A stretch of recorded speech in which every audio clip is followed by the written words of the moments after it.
Well, I'll look at that. You still obviously command a lot of loyalty within the conference. We've heard you say approximately 10,000 times that you never give up. So I'm wondering, why not? Why did you make the decision not to put your name forward again and try to grind it out like you did when you won the job in the first place? You know, you need 218 for the rule, 218 to move forward. And I'll never give up on the American people. That doesn't mean I have to be Speaker to do what I have to do for the American people. There's a lot of things I could do for the American people. But you know what's interesting? Everybody's sitting there. In today's world, if you're sitting in Congress and you took a gamble to make sure government was still open, and 8 people can throw you out as Speaker, and the Democrats who said they wanted to keep government open, I think you've got a real divide. I think you've got a real institutional problem. Interesting, it was in this room after we had won the majority, I had become Speaker last, and Nancy Pelosi came to me. She was Speaker at the time on the way out. And I told her I was having issues with getting enough votes. And she said, what's the problem? I said, they want this one person can rule you out. She was the only Speaker to have changed that rule. I had the power to call the vote on her, but I never would. I lost some votes because of it. And she said, just give it to him.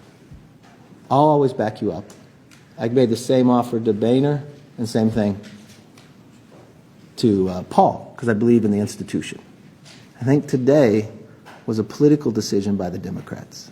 And I think the things they have done in the past hurt the institution. When they just started removing people from committee. And they just started doing the other things. And my fear is the institution fell today. Because you can't do the job if 8 people, you have 94% of, or 96% of your entire conference, but 8 people can partner with the whole other side. How do you govern?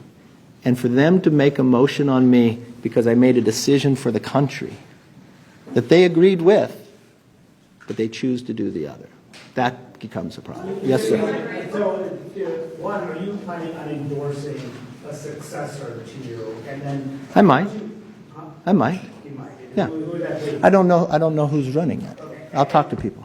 And when you look back, is there anything you could have done differently to what those 8 members? Yeah, a lot of them I helped get elected, so I probably should have picked somebody else. What about Democrats?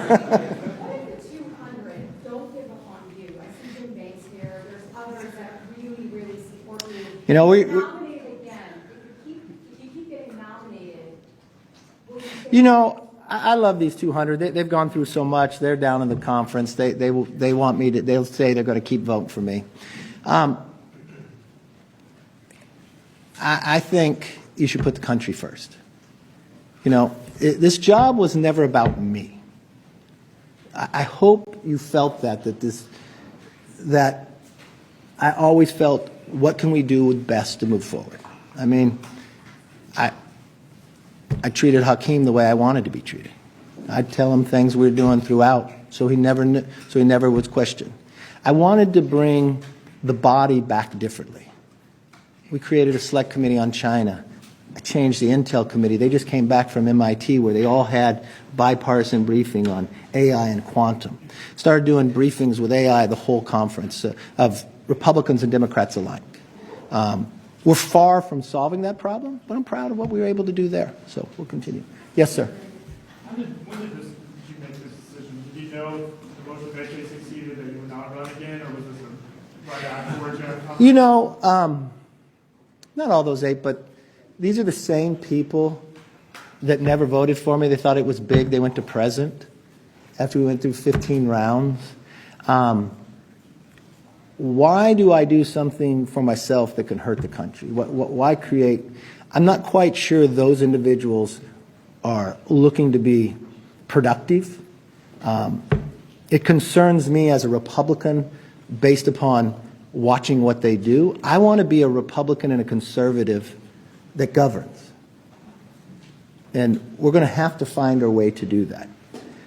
The challenge is we had so many opportunities. These are the same people that sat on the floor and criticized me that we didn't get all 12 spending bills done, but we first had to do a debt ceiling, that they didn't support.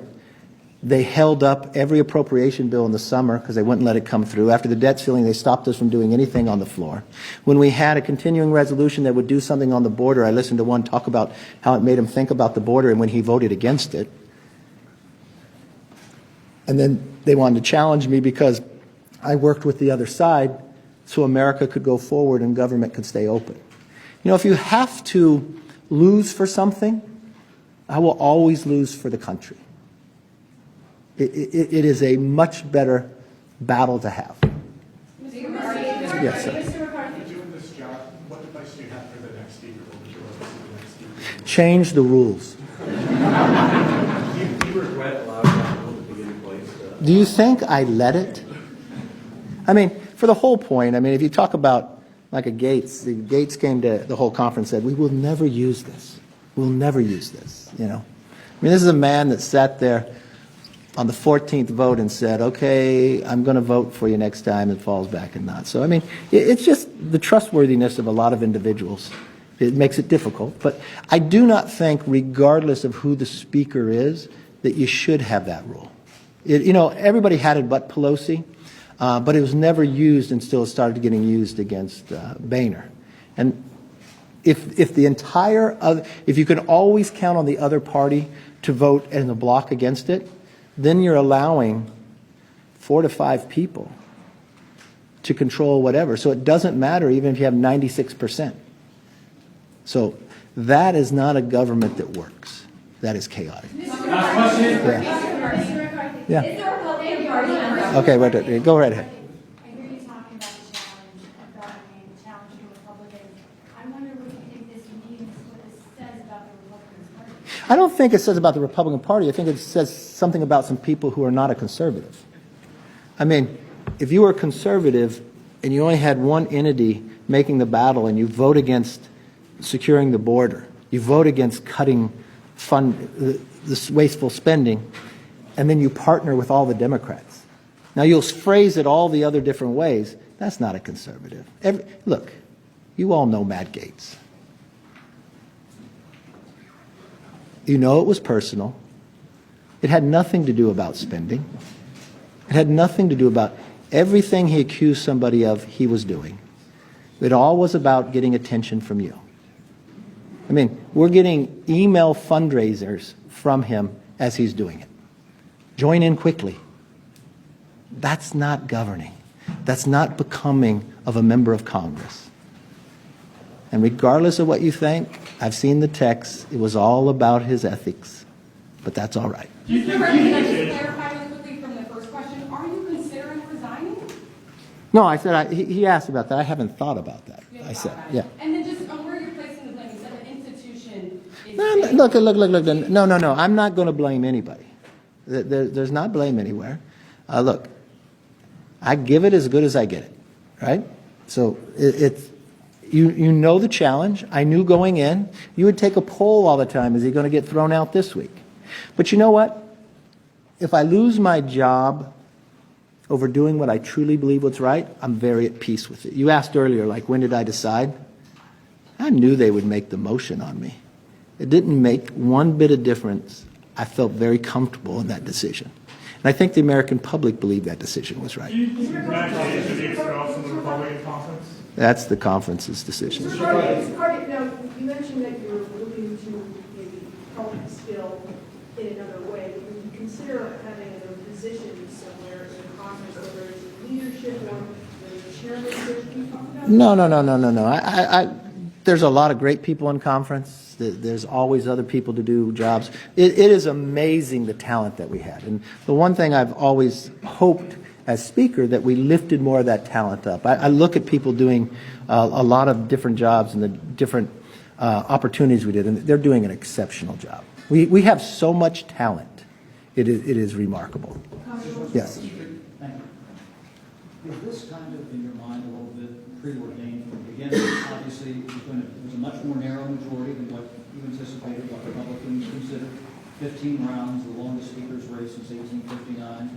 And then I made history, didn't I? It was that, well, we did do that, yeah. But was that kind of always thought that it was inevitably going to go this because of the narrow majority and because the writing might have been on the wall because of the Well, would any of you think if it took that long and you had one person, you knew it was always a possibility, so that was fine. Didn't bother me, didn't change any of my decision I made. But it was interesting. I read a tweet the other day of Matt Rosendale. He goes to Mass every day. But you know what he said his prayer was all last year? That Republicans didn't have a big victory, that they had a narrow victory. When you have members like that are part of your team, you got a tough team. You know, look, when I was in business, I got to hire and fire who worked with me. Somebody else hires them, somebody else fires them. My job was to inspire them. I think we did some good work, and I think we'll continue to do great work. Yes, sir. Can you reflect back on 2010 when you guys were the young guys, right? You, Paul Ryan. Eric Cantor, yeah. Now, all three of you guys have been essentially... Well, we're not that young anymore. Well, all three of you have been pushed out by so-called more conservative members. How do you... No, let's be fair, and it's wrong that you ever say.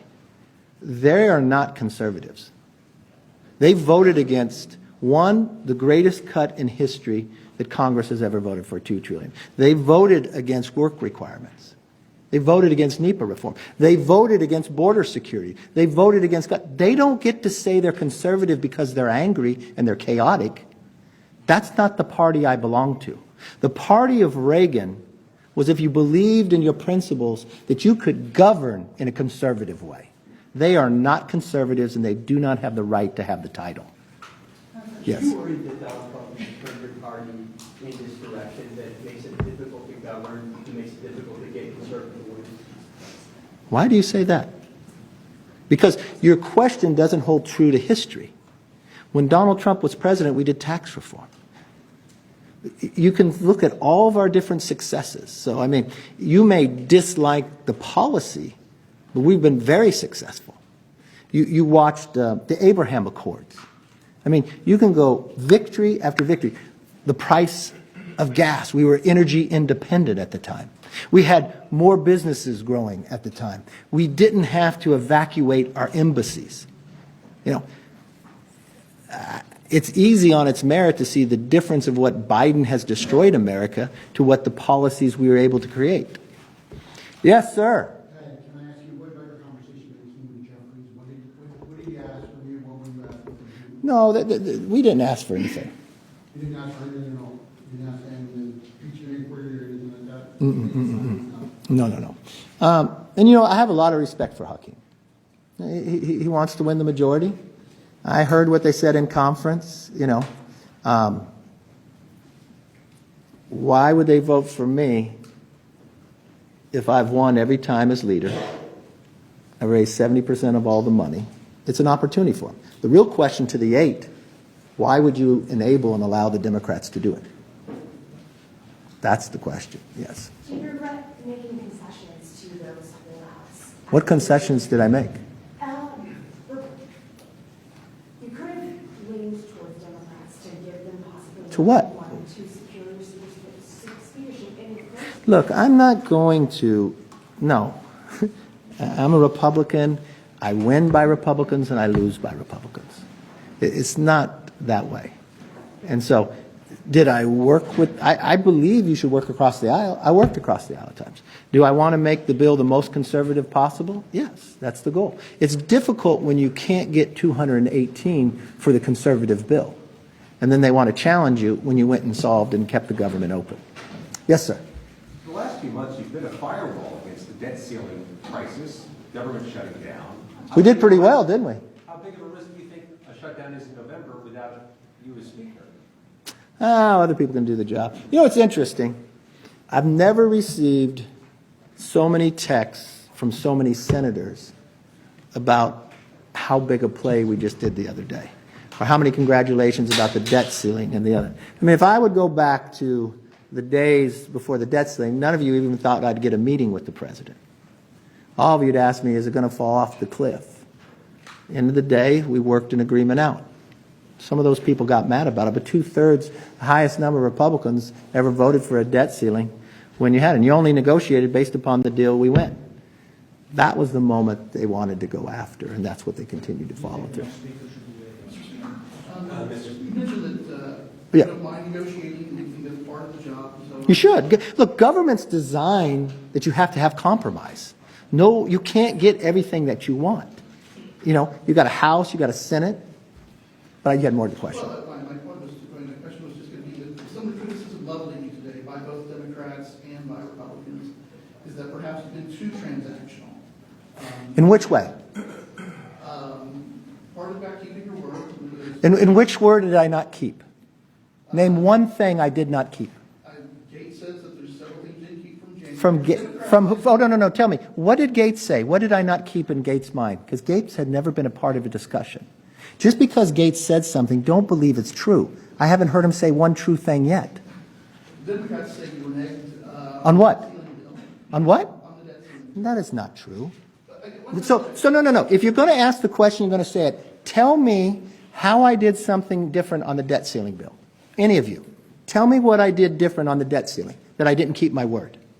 You said it was a floor, you said it was a ceiling. Is it not a ceiling? Okay, this is the Okay, no. When you agree to spending levels, that's the maximum amount you can spend. This is what is wrong with Washington. Because it's the height that you can spend, you can also spend less. We're a different body. So does any of you believe then the Senate broke their word on the debt ceiling? Because they spent more than the limit. But somehow I'm wrong because I want to save the taxpayers more money. We're our own body. I have 2 children. If I give them each $100 for dinner and one spends $100 and one spends $80, am I going to yell at the one who spent $80 and said, oh my God, you got to spend it all? It's not our money. And why am I getting criticized because I'm fighting for the American people that we can eliminate waste? And you know what? We're our own body. So if we can pass the bills, and the Senate can pass the bills, but they pass them higher, but they haven't passed anything, somehow I'm wrong? I kept my word. I did not spend over the limit. They broke their word. You don't feel you're too transactional, though. Okay, you used the word, how was I transactional? If you ask a question, I want you to show an example. Give me an example. The definition is basically this for that. So what did I do this for that? Well, on the Ukraine, on the CR, you've been talking about leading in, leading out, and then finally put it out. No, you're making no sense. What transactional did it? No, I did no transactional. I tried to pass a conservative stopgap measure that secured the border and actually cut spending. When that didn't go, the only bill that was going was sitting over in the Senate that had a stopgap measure, disaster, and Ukraine. I made a decision as Speaker to keep the government open, and I put something on the floor, and let me get this straight to all of you.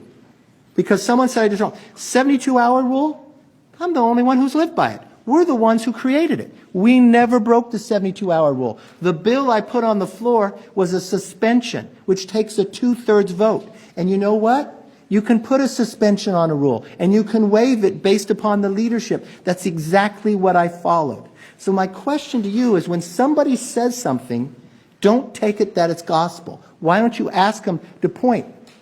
When Gaetz said I didn't follow, said, show me one place. You saw Massey. Thomas Massey, who is the hardest line person, say we followed all the rules all the time. That he was in the room when the agreement was made, and then we surpassed what we said we would do. So if you ask me a question, I'm going to answer back because when it's not true, it's not fair. How important is it that the Speaker of the House be a member of the institution? Some members are floating in former President Trump. They always float some of them. Yes, you had. Okay. First of all, you got to be in the institution to understand how it works. And look, it's legal to have somebody else. I just do not think that would ever be good. Do I regret? You start with this question. I don't think you've ever been positive on yet, but come on. I have high hope. This is going to be exciting. That's a good thing. I actually don't think you're out yet. But do you regret not reaching out personally to people like Nancy Mace, Tim Burchett, who sat down on the House steps today and told us orders that you said something condescending to him? Okay, let's get through this. I personally like Tim Burchett, and I called Tim Burchett because I read his quote. And Tim Burchett's a friend of mine, which I'm kind of shocked by this. And Tim Burchett, in his quote, said, he's leaning towards no, he's on CNN, but I'm going to pray about it. So I pick up the phone and call him because I didn't think he was already there. I said, Tim, I read your quote. You said you're going to pray about it. I wanted to talk to you about it. And somehow he construes that, I'm a Christian. I'm not going to offend somebody. I simply read his quote back. I thought there was still an opening, and I wanted to talk to him about it. He never mentioned anything when we were communicating like that. And he said, Nancy Mace is a whole nother story. Okay? Let's just be honest here.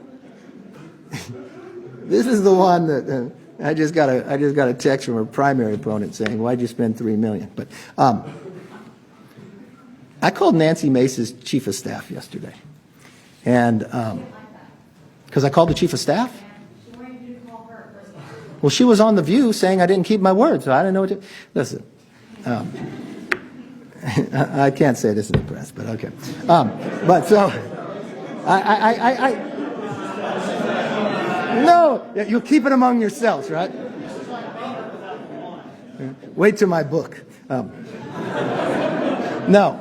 So I call her chief of staff because, I don't know, maybe I don't connect her with something else, but I just said to him, I said, can you please tell me, I don't understand, where have I not kept my word? You know what her chief of staff said? You have kept your word, 100%. Members come to me, and one thing, I don't like the idea that a member comes and tries to leverage me. I don't go for that. You know, I'll vote for the bill you do. That's not well. But if you have a problem with the bill, I want to help you. But I can't sit there and write your entire bill and work it all the way through committee. We just got our one bill out. And it came back, the other bill doing on guns, it just wasn't working. Do you want to do something else? We did something else. I just don't appreciate. Look, I bite my lip. I let people say things that are not true, but it's not right. It is not right. Her chief of staff told all of us we have kept every single one of our words. And he said he's told her that too. Now, if somehow he gets fired, I'll still get him a job. Last question. Yes. Well, I'm being too honest now? Your argument about the health of the institution might have resonated with more Democrats, if not for your response to January 6th. Do you regret it? Oh, my God. No, but do I regret the Democrats playing games with January 6th? Yes. They played so many politics. What they did to this institution and what they did to this building was so wrong. The idea that they put magnetometers there, the idea that they would go to any Republican member that they had been co-sponsors of bills and they no longer could be a co-sponsor, that they would find members $5,000 if the magnetometers went on, but when Nancy went around it or Clyburn was supposed to get a fine, it all got waived. The idea that bills didn't have to go through committee. The idea is they created a select committee on January 6th and they wouldn't let the minority appoint who to do it. Look, I'm trying to change all that and bring the body back to they can work together. But I think they did a lot of damage to us. Yes, sir. The House is trying to pass the appropriations bills one by one. What are your expectations for that process now that you're not? Well, that's always been my goal. You know, I just talked to Mitch yesterday, and I had to call into Schumer, and I talked to Hakeem last night. What I was going to do is, because we had taken 5 up, we passed 4 of them. I was going to start individually pre-conferencing so we can get this work done. I'm concerned with the timeline now.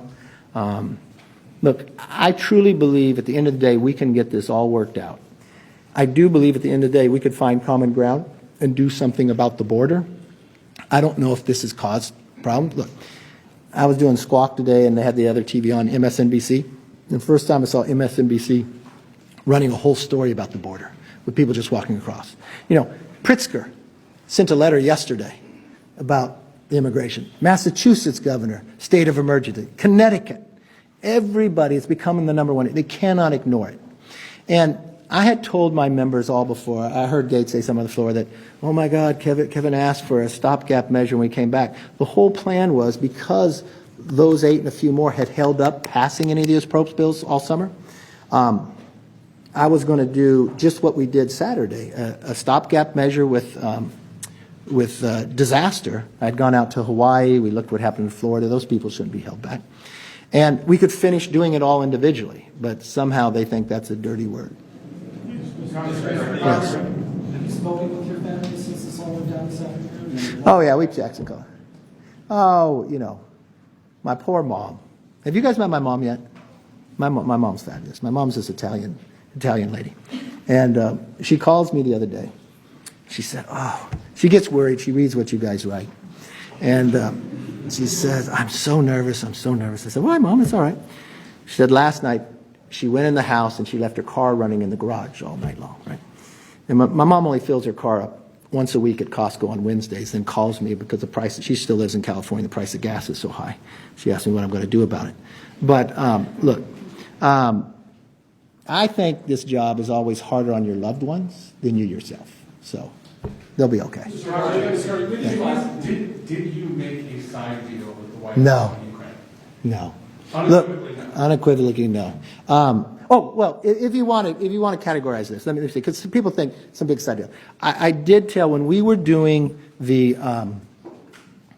stopgap measure, there was a concern in there, does it have transferability on money? I believed and my staff believed it did, but what I did say to the White House, if it does not, if you think some way it doesn't do it the way you would, I will fix that. I did say that, and I did say I do it. Look, I support arming Ukraine. That doesn't mean sending them cash, but arming Ukraine. But I have been on the White House even before they sent this supplemental. I said, you guys are doing it all wrong by just sending us a supplemental. And I think the president is failing here because he's not telling the American public what is the mission. Now, we have a lot of members who are Navy SEALs who've been in theater and F-18 pilots, and they're frustrated. They want to support, but they don't want to support an ever-ending war. They want to see what's going on here. And I've really been on the White House. You've got to come down and talk to everybody, but you should listen to them and the prospects. I'm really concerned, though, long-term. What's happening around looks a lot like the 1930s. A lot of actions that Putin takes is very similar to Hitler. If you are history buffs, you'll know Hitler served in the World War I army, right? He hated that his country collapsed and they signed the Treaty of Versailles. And what did he do? He ran and created a new party and ran in democracy again and again and again until he won. And when he won, what did he do? He took the freedoms away. And then he rebuilt his military, and even though it went against the Treaty of Versailles, the world powers said nothing. And then what did he do? He took part of Czechoslovakia. He took Austria. And then he told the entire world he's going to take the rest of it on a given day. So now the world power could not sit back, so in come Neville Chamberlain. But what had happened? Well, Hitler loved it because he was equal now to the world power, but he saw weakness. Neville Chamberlain made him sign a piece of paper and told us peace for our time. And then he invaded Poland the next year, and World War II began. If you study Putin, Putin didn't serve in the Soviet Union army, but he served in the KGB. He hated that his country collapsed to the West. He hated it so much when Gorbachev died, he still didn't attend the funeral. What did he do? He rebuilt his military. But he learned something. A military makes you strong, but dependency makes you weak. He rebuilt it by selling his natural gas to Europe. But when his pipeline that went through Ukraine, when they changed power, he didn't want to pay. So he proposed a new pipeline, Nord Stream 2. Everybody loved it. America at least sanctioned it. Merkel said, great. But what did he do when he rebuilt his military? Invaded Georgia, took part of the Donbass, took Crimea. And the world powers really didn't say much. But then when he parked 100,000 troops on the border of Ukraine, and after he watched Afghanistan collapse, that's going to give us challenges for the next 2 decades. He got his meeting with the world power. So in comes Biden. And what does Biden do? He lifts the sanctions off Nord Stream 2, but asks nothing for it. Putin misreads that and invades Ukraine, thinking it would collapse in 2 weeks based upon Afghanistan. But now we have something even worse that's happened in the 1930s. Before Hitler moved, he created an axis of power, right? With Italy and Japan. All countries who wanted to expand their sphere of influence. Before Putin invaded Afghanistan, what did he do? Create an axis of power with China, North Korea, and Iran. All countries who want to expand their sphere of influence. So what we do here is very important. We can't sit there and just collapse it, because it'll look from Afghanistan. We can't just throw money at it. If we provide the weapons to be successful, but why it's so much personal to me, in 2014 or 2015, when Putin invaded the first time, I went to Ukraine. And then I came back. And I took a bipartisan group, and we went to the White House. And we sat in the Situation Room with then the vice president who was in charge of Ukraine, Joe Biden. And we advocated, let's sell them javelins so they can stop tanks. So they wouldn't invade. He said no. And he said Europeans wouldn't want it. I said, well, why don't we sell them to them now and keep them in Poland then? Didn't think that was right. And I fear of making the same mistake twice and sending the wrong messages. But the thing I would tell everybody is more Americans are dying on the southern border than are dying in Ukraine. Each and every day, a plane of Americans crash from fentanyl. And I don't understand how the White House continues to ignore it. My whole plan, and I've been up front from the very beginning, what I would say, if you want anything on Ukraine, we got to do something with the border. Mr. President, you mentioned earlier you regret helping get some of these. I was joking. They're all right. Considering supporting primary challenges to any of these 8 Republicans? Well, you know, one of the things, when I was running for Speaker, that said I couldn't get involved in primaries. But I told the conference I'm a free agent now, aren't I? I think I'm pretty good at electing people. Mr. Gardner, when was the last time you spoke to President Biden, and do you expect to now? You know, I was thinking about that. It's been a long, long time. I couldn't remember when I spoke to him last. You know, I've worked with a couple different presidents. I would have thought, I thought we had built some respect for one another going through the debt ceiling. I know he got frustrated with me, but, and I have a great deal of respect for the people in his office I worked for. Rachetti and all them, I think they're, look, we have different philosophies, Schwanza and the others. They're smart. I respect them. They were honest. And I thought we made a good agreement. As a president, I would engage more. I think being hands-on, look, you're the leader of the free world. All the other presidents, I think bringing people together is a better way, talking through stuff. When you're in those rooms, you can talk about all sorts of things. Do you think opening an impeachment inquiry into him and the behavior of his son might have contributed to that? To what part? Part about you guys not communicating very much? No, let's talk about that. You guys play, and remember what impeachment inquiry is. It is simply the ability to give the House, Republicans and Democrats, the power when you request for information. So if you were lawmakers, and I hold you in high esteem because you are investigative reporters in America, you're supposed to cover this stuff. When I came into power, I didn't know any of this. I did not know when he was vice president that his family created 20 shell companies. I had no idea about that. Not saying that's wrong. I did not know they got 16 of the 17 payments from Romania while he was vice president, and he was supposed to be in charge of Romania. I didn't know that. I had no idea when a whistleblower came to us and said that the FBI has an informant they still pay who claims that the president was bribed by $5 million. And what's interesting, we had to fight to get that document. And when we got that document, it said it would be hard to find because he has a lot of shell companies. Then I had no idea that IRS agents would come to us. How would I know? They'd come to us and say, look, we've worked for 16 years. We don't have any political basis on the other side, but we're concerned with what's happened here. That DOJ allowed the statute of limitations to run out. That they weren't allowed to interview Hunter, because when they went and told the FBI, they told them. And then they even told the inaugural committee, I didn't know how that play in, that the DOJ would call Hunter Biden's attorneys and tell them that they didn't even know about a storage unit with all the papers before they could go there. The president told us he never had a meeting. He never talked to his son. Look, when he said he never talked to his son, I didn't believe that. And I don't think it's wrong if you talk to your son. I want you to talk to your kids about anything, right? Doesn't mean you're influencing something. But he literally, I had no idea that the partner to Hunter Biden that also served on the Ukrainian Energy Board said they would literally call into meetings. And then he said that they were getting a lot of pressure, Burisma, to do something about the Ukraine prosecutor. And I did know the president tell the entire country that he withheld $1 billion of American taxpayer money to get rid of the prosecutor.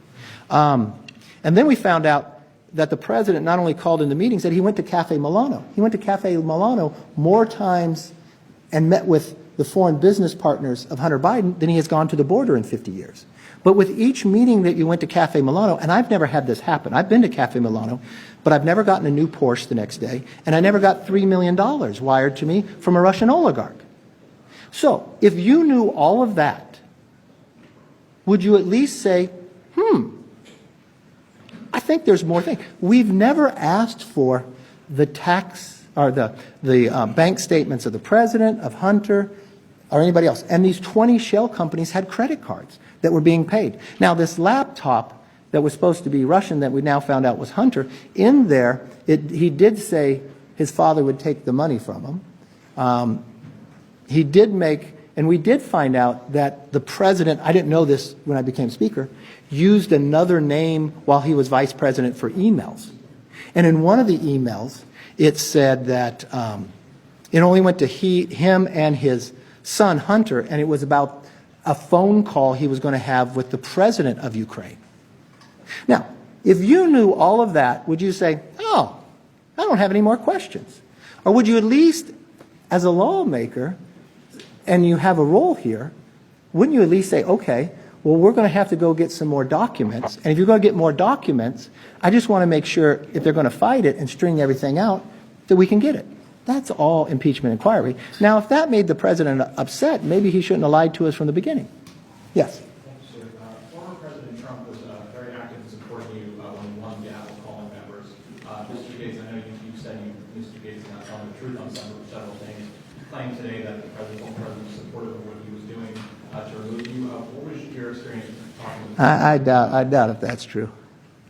Yes, ma'am. You spoke about your fundraising prowess and the impact you had in flipping the majority this year, last year. Are you nervous that because of events today in general and fighting in the conference, that the conference is at risk of losing? Look, I didn't say that. I was just told that by Democrats in their conference. That's what helped them make their decision. That a lot of their frontline, I think their quote was, why would we help the person that becomes our executioner? So, I mean. Do you think that today's events will hurt the conference's chances of expanding the majority in 2024? No, I'm sure Matt Gaetz will give the NRCSC a lot of money. He raised a lot online. You mentioned that Gaetz's kind of grudge against you is personal. Why do you think he has this grudge? Why does he not like you? I'm not quite sure. I don't need to find out either. Look, judge me by my enemies. Have you spoken to the former president at any point today? No. So much of the area of strategy for what this one has passed bills this year has been find consensus and the most conservative option, try and pass that, and then see if we can negotiate. Do you think that was the right tactic? Should Congress do that going forward, or would it be Well, let me ask you this. negotiate with Democrats earlier? Let me ask you this. Would we ever gotten the debt ceiling? Schumer said never talk to us. Schumer went on a Sunday show, watch, Kevin's going to break. The president said he would never talk to me, that we just had to raise it. Had we not passed the bill, we never got it. So yes, I think it worked well. All right, yes. What kind of role do you see yourself or want to see yourself playing in the party moving forward? Is that campaigning or is there any other type of role you want? Well, no, I'll continue to help all the way possible. Look, I've been very fortunate. When I came to Congress in my second term, I got to be Chief Deputy Whip. I got to be Majority Whip, I got to be Majority Leader, I've been Minority Leader, and I've been Speaker. I've been blessed, and there's something about 10,000 hours, I believe in it, a lot of different experience, and I believe in bringing new blood up and helping them, and I want to help them all the way. Look, I enjoy you. I don't know if you'll cover me as much, but I'm sure I won't miss you, but see you soon.